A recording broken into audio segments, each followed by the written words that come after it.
good morning, good afternoon, good evening, depending on where and when you're listening to this. This is Coffee with Kevin. Yes, and I am Kevin Martin, a mindset coach. This is supposed to be red. It does look red here, but it looks a little orange on the video. And this is my coffee. Gratitude, grateful today. Okay, I'm grateful. It is Valentine's Day. As you can see, my background. We have all Valentine hearts, those great little candies. Oh boy. Mm, mm, mm. I hope you're enjoying a wonderful, beautiful hot cup of coffee, hot cup of tea, or a cup of whatever that you prefer to drink, be it water or whatever it is, or whatever you put in there. It's okay. I just want to say, hey, happy Valentine's Day to you. Valentine's Day. It's a fun day sometimes. It's a fun day for a lot of us, and maybe not so for so many of us. I got some fun facts for today. Fun facts for today. It's not only Valentine's Day, February 14th. It's not only Valentine's Day. Guess what? It's also National Ferris Wheel Day. Woo! Which I imagine if it's good weather and you take your sweetheart out on a Ferris wheel ride, it can be a lot of fun. You're probably saying to me, Kevin, come on, Ferris wheel, romantic. Well, the one in Vegas that seats, 8 people or whatever, you can go with, different couples, or you can just have it to yourself. It's got a bar in there. It's got music. That could be romantic. That could be romantic. So National Ferris Wheel Day. I saw that and I said, oh my gosh. But it is Valentine's Day, right? And it is something we've all grown up with. We know what it is. And on this day, sometimes I run into people that say, okay, it's just another day. These are usually people who don't have someone to celebrate it with. And they say, okay, it's just another day. I've known some people who are couples, and they say that because this gift giving thing bothers them. And I can see that. But it's a day to really think about who is in your life and who you want to show appreciation for. I'll tell you another fun fact. In South Korea, on Valentine's Day, it's a day where the women give presents to the men. And it's not until March 14th, a month later, which they call it White Day over there, where the men give presents back to the woman. That's interesting. So you can stretch it out and you don't have to make a big deal about it. And so it's not both at the same time. So that's kind of interesting. In Finland, they've changed it up a little bit. They consider Valentine's Day Friends Day. So it's not just about the romantic person in your life. It's about appreciation of all of the people that are close to you in your life, all of those friendships, which I think is a wonderful, marvelous thing. And of course, Valentine's Day. And of course, Valentine's Day is named after Saint Valentine. Now, there are, I think, 3 Saint Valentines in the church's history, but the one we're talking about was in the 3rd century, and it was a priest, Father Valentine, in Rome. Now, at that time in Rome, the emperor, I think as Emperor Celius or something like that, he was having a hard time getting people to join his military. I guess his draft wasn't working. I don't know. And it's men he was getting to join. He says he thought the biggest problem was all the young men getting married and having families. So he put a ban on marriages. This is 3rd century, by the way. And Father Valentine would go out and marry couples anyway. And he was soon put into prison. And while in prison, he'd write notes to the people that he was working with and his friends. And he'd sign it, Your Valentine. from your Valentine. So that's a little bit where our little cards and letters come from, right? That was so cool. Now the end of his story, he's a martyr. The end of his story wasn't too good. He got beheaded on this day. So supposedly on February 14th. So that's a little history about Valentine's Day. That's kind of cool. But that coolness is, hey, no matter what's going on, couples should be able to commit to themselves, as a couple, in marriage.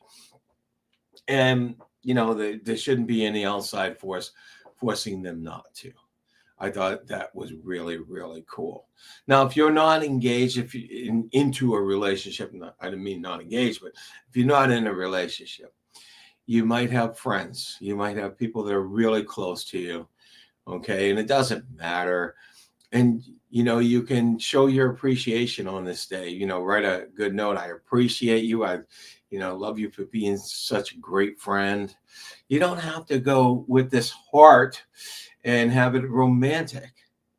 You can have it be anything that you want, to show your appreciation, to show your gratitude. So that's what Valentine's Day is all about. There are some birthdays on this Valentine's Day. I'm going to look to the side here. That's why I'm looking to the side.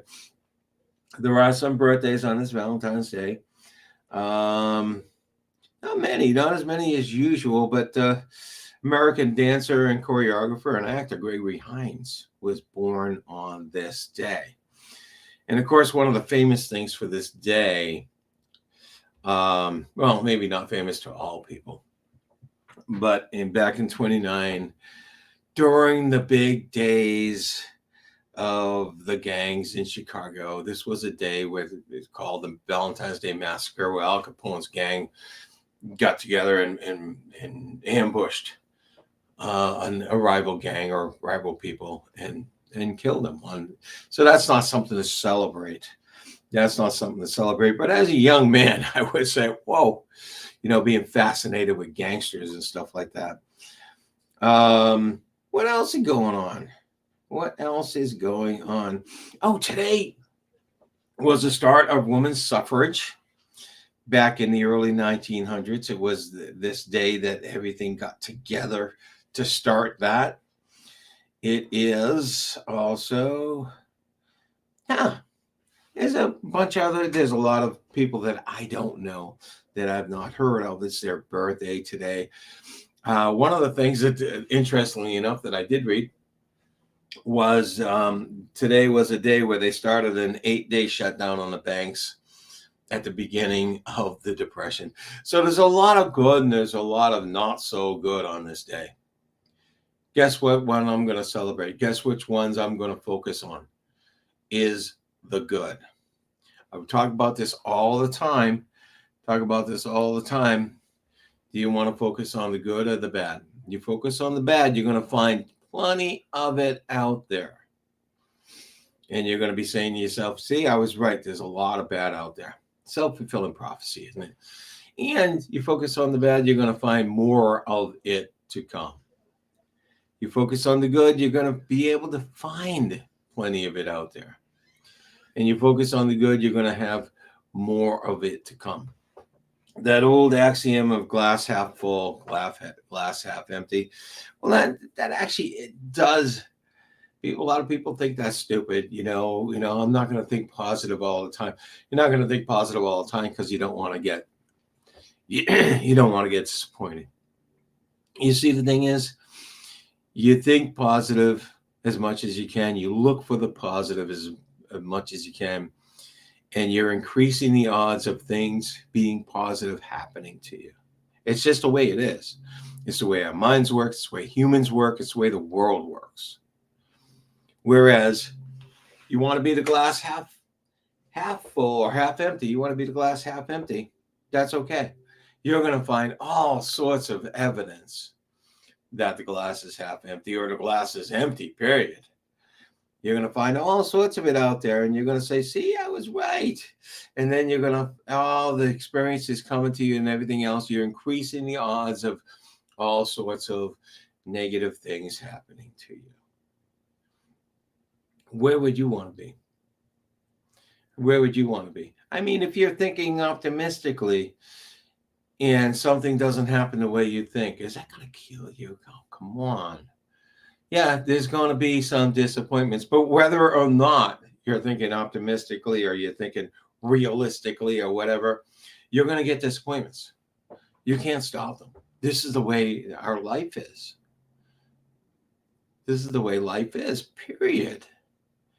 We are going to get disappointed. We have to learn to pick ourselves up. We have to learn to say, okay, I've got this disappointment, but I'm going to move forward because there's going to be good things coming. There's going to be good things coming. So Valentine's Day can be anything you want it to be for you. If you say, well, it's just another day, it's just going to be another day. If you say, well, this is a day for appreciation for the people I love in my life, and you can think about those people you love in your life, you can be grateful for the things for the fact that they're in your life and the things they might have done for you. And you're going to have a phenomenal day. You can say, this is a day for my sweetheart. And you can dedicate the whole day to your sweetheart. And you'll have a wonderful, wonderful time. So whatever the day means to you, it's going to be for you. Instead of picking just another ordinary day, I choose to have a great day. I have a cup. I don't have it in front of me, but it says, this is a good day to have a good day. And every day that I pick that up and I have a cup of coffee in it, every day is a good day to have a good day. So I say to you that this is a good day to have a good day. This is a good day to have a great day. This is a good day to have a fantastic day. Whatever you want it to be. Make it that way. Take care, all, and I will see you next week. Happy Valentine's Day.